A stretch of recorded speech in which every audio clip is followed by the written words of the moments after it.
Hear ye, welcome to the next episode of SpongeBob Now. Today, I will be talking about Dunces and Dragons.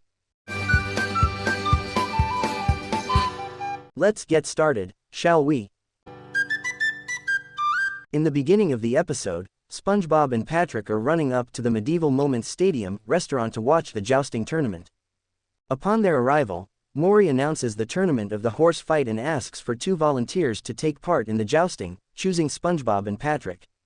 Unaware that they are actually going to be in the tournament, and not just watching up close, they are forced to mount seahorses and start jousting against each other. They are both launched off of their seahorses into the air and land in a small field in 12th century Bikini Bottom. A large group of knights on seahorses surround the duo. They lock SpongeBob and Patrick in the dungeons, because they think they are evil. There they see an octopus playing a clarinet and failing. He expresses displeasure at this and promptly curses his descendants should he continue to fail. They think it is Squidward, but the octopus' name is actually Squidly. In the meantime, SpongeBob and Patrick still think this is part of the Medieval Moments tournament, until Squidly tells them about a dragon jellyfish zapping around the village, making SpongeBob and Patrick realize they went back in time.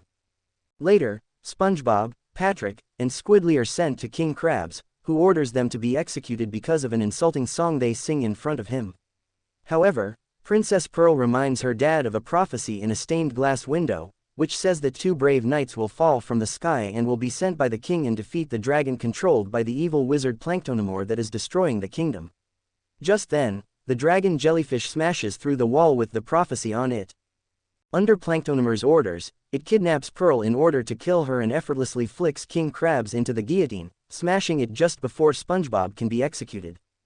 The dragon flies away, and King Krabs, who realize they are the chosen ones, begs SpongeBob and Patrick with forgiveness and tells them to rescue his daughter, treating them like royalty, and Squidly comes along as well after orders from King Krabs.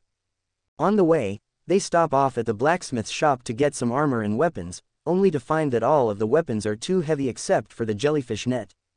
As they reach the bridge to Planktonomore's tower, they are attacked by a Dark Knight, who guards the bridge.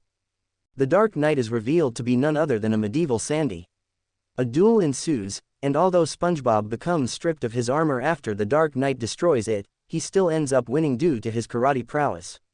After the battle, SpongeBob decides to spare her life. Amazed, the Dark Knight decides to follow SpongeBob, Patrick, and Squidly on their quest and learn a trifle of karate, according to her. Back at the king's castle, Krabs receives a note saying that Princess Pearl will die if he does not hand over the village and his throne. SpongeBob, Patrick, Squidly, and the Dark Knight climb an absurdly long flight of stairs to the top of the tower. Planktonomore battles SpongeBob, but his spells have almost no effect, while Patrick, Squidly, and the Dark Knight rescue Pearl.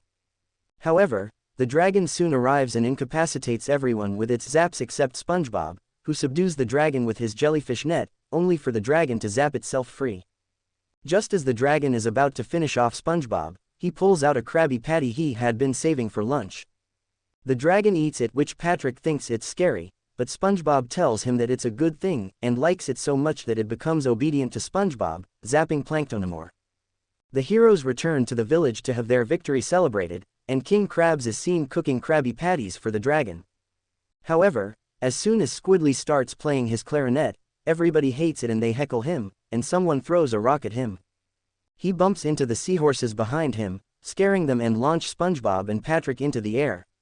They land back at the jousting tournament in the present, where SpongeBob wakes up and tells Patrick that all of this was just a dream. However, Patrick sits up revealing he had squashed Squidly, who was accidentally sent to the present as well, hinting they actually did travel through time, as the episode ends. Thanks for watching. Subscribe for more videos. Goodbye everyone.